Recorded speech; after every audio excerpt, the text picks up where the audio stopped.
નમસ્કાર મિત્રો, આજની વાતમાં આપનું સ્વાગત છે અને આજે વાત કરીશું ગુજરાતની સ્થાનિક સ્વરાજની ચૂંટણીઓની. ભલે ચૂંટણીઓ જાહેર ના થઈ હોય પણ પહેલી વખત આ વખતે કોંગ્રેસ જે છે આક્રમકતાથી તૈયાર હોય તેવી સ્થિતિ દેખાઈ રહી છે.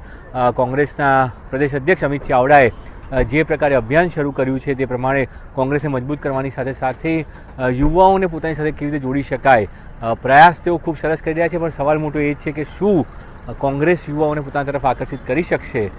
સ્થાનિક સ્વરાજ ચૂંટણી માટે કોંગ્રેસે યુવાઓ ઉપર દાવ ખેલ્યો છે, જેમાં 50% બેઠકો યુવાનો માટે આરક્ષિત રાખવાની વાત કરવામાં આવી છે.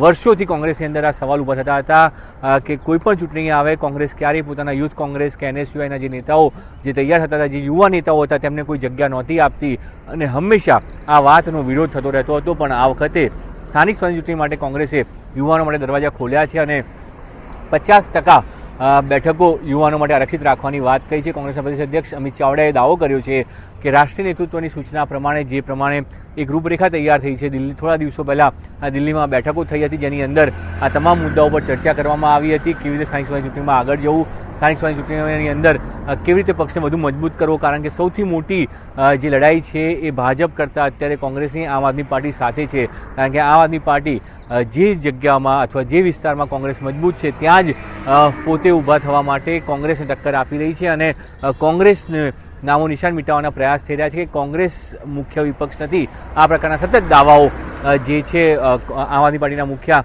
અરવિંદ કેજરીવાલ અને ગુજરાતના આમ આદમી પાર્ટીના પ્રદેશ અધ્યક્ષ શિવાનંદ ગઢવી દ્વારા કરવામાં આવતા હોય છે. એટલે સીધી રીતે જોઈ શકાય છે કે ગુજરાતની રાજનીતિમાં અત્યારે ભાજપની સામે ભલે આમ આદમી પાર્ટીઓ દાવો કરતું હોય કે અમે ભાજપની સામે લડીએ છીએ, પણ આમ આદમી પાર્ટીનું પૂરું ફોકસ એ છે કે કેવી રીતે બીજા નંબરની મુખ્ય પાર્ટી ગુજરાતમાં બની શકે અને એના માટે જરૂરી છે કે કોંગ્રેસના જે ગઢ ગણાતા વિસ્તારો છે તો કોંગ્રેસના જે મતદારો છે ત્યાં કેવી રીતે આમ આદમી પાર્ટી મજબૂત થઈ શકે. અને એટલા માટે સૌરાષ્ટ્રની અંદર આમ આદમી પાર્ટીએ ખૂબ મહેનત કરી હતી અને ગામડે ગામડે સભાઓ કરી હતી. હવે કોંગ્રેસ જે છે આનો કાટ કાઢી રહી છે. પહેલાં જન આક્રોશ યાત્રાઓ કરવામાં આવી અને હવે અત્યારથી જ ચૂંટણી માટે સ્ક્રીનિંગ પ્રક્રિયા શરૂ કરી દેવામાં આવી છે, સેન્સ લેવાની પ્રક્રિયા શરૂ કરી દેવામાં આવી છે. કોંગ્રેસે નીચે સેન્સ પ્રક્રિયા શરૂ કરી દીધી છે. સાથે જ સૌથી મોટો દાવો કોંગ્રેસના અધ્યક્ષે એવો કર્યો છે કે નીચેથી જે નામ આવશે તેને પ્રદેશના નેતાઓ જે છે એ નામમાં કોઈ ઇન્ટરફિયર નહીં કરે.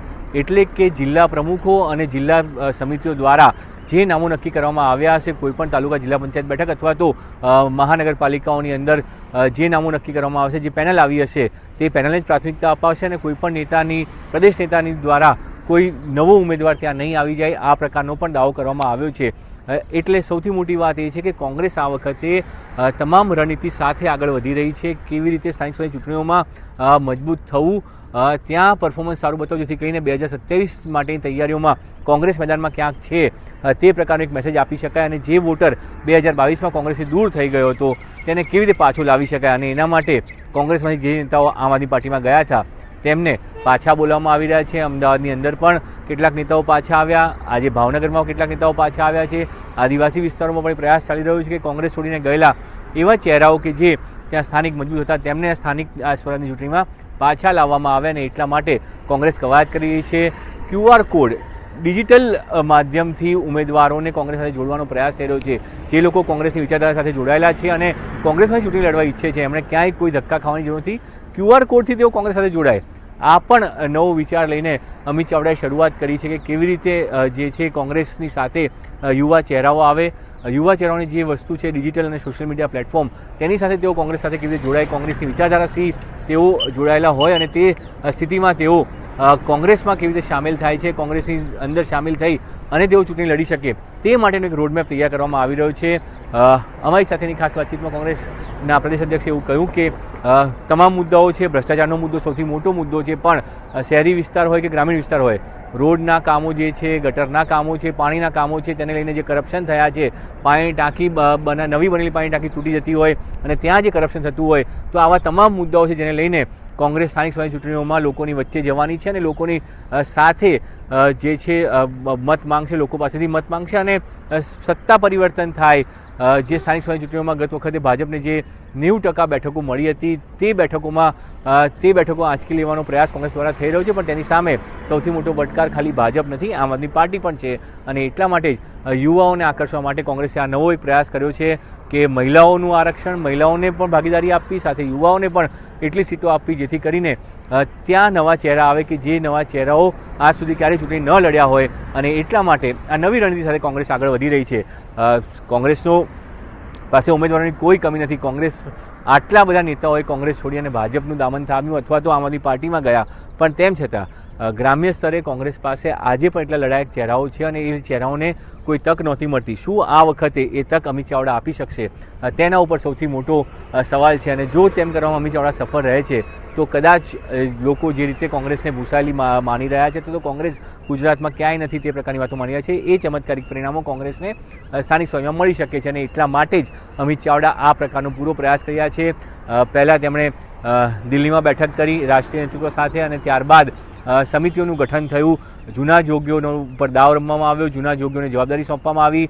પ્રચાર સમિતિ હોય કે ઇલેક્શન મેનેજમેન્ટ સમિતિ હોય, આ તમામ સમિતિઓની ધુરા જે છે જૂના જોગીઓને આપવામાં આવી અને તેના દ્વારા કોંગ્રેસે એક રોડમેપ તૈયાર કર્યો કે કેવી રીતે સ્થાનિક સ્વરાજ ચૂંટણીઓમાં આગળ વધી શકાય. અને હવે કોંગ્રેસે એ પણ તૈયારી કરી દીધી કે આજથી જ આ તમામ જે તાલુકા વિસ્તારો છે તેની અંદર સેન્સ પ્રક્રિયા શરૂ થઈ ચૂકી છે. એટલે કે જે ઉમેદવારો ટિકિટ માંગતા હોય, જે ઉમેદવારો પોતાની દાવેદારી કરવા માગતા હોય તેના માટે 11 માર્ચથી 20 માર્ચનો સમય નક્કી કરવામાં આવ્યો છે, જેની અંદર તેઓ પોતાની દાવેદારી કરી શકશે અને જે તે બેઠક ઉપર પોતાનો દાવો નોંધાવી શકશે. અને ત્યારબાદ જિલ્લા સ્તરે જિલ્લાની જે કમિટીઓ હોય છે તે બેસીને ત્યાંથી પેનલો બનાવશે અને પછી તેને આ તમામ જે નામો છે તેને પ્રદેશ હાઈકમાન્ડને મોકલવામાં આવશે અને ત્યાંના ઉપર આખરી મોહર લાગશે.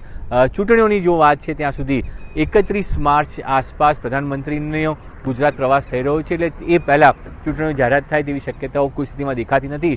31 માર્ચ બાદ ચૂંટણીની જાહેરાત થાય અને એપ્રિલના અંતમાં અથવા તો મે મહિનાની શરૂઆતમાં આ ચૂંટણીઓ યોજાય તેવી શક્યતા જોવામાં આવી રહી છે. તેવા સંજોગોમાં કોંગ્રેસે અત્યારથી આ જે તૈયારીઓ શરૂ કરી છે તે આગામી દિવસોમાં કોંગ્રેસને કેટલી મદદરૂપ થશે? શું ખરેખર કોંગ્રેસ જનતાનો વિશ્વાસ મેળવી શકશે? કારણ કે પહેલાં તો કોંગ્રેસને પોતાના સંગઠનનો વિશ્વાસ મેળવવાનો છે, સંગઠન તેમની સાથે રહે અને સંગઠન મજબૂતાઈથી લોકોની વચ્ચે જાય. તેના માટે અમિત ચાવડાએ તમામ પ્રયાસો કર્યા છે. ભલે પ્રદેશની ટીમ ન બની હોય પણ જિલ્લા સમિતિઓ બનાવી દેવામાં આવી અને પ્રભારીઓ પણ નિમી દેવામાં આવ્યા. નિરીક્ષકો પણ અત્યારે જે છે તમામ વિસ્તારોમાં જઈ અને સેન્સ લઈ રહ્યા છે. ત્યારે કોંગ્રેસના પ્રદેશ અધ્યક્ષની આ જે નવી રણનીતિ છે તે કેટલી મજબૂત સાબિત થશે, કેટલો પરિણામો આપશે તો આવનારો સમય કહેશે. પણ હાલ પ્રદેશ અધ્યક્ષ અમિત ચાવડા ચોક્કસ એક નવી રણનીતિ સાથે ચાલી રહ્યા છે. કોંગ્રેસને ઊભી કરવાની સાથે સ્થાનિક સ્વરાજમાં કોઈ ચમત્કાર થાય અને કોંગ્રેસ તરફી પરિણામો આવે તે માટેના તમામ પ્રયાસો તેઓ કરી રહ્યા છે. અત્યારે બસ આટલું જ. વધુ સમાચાર માટે જોતા રહો ગુજરાત.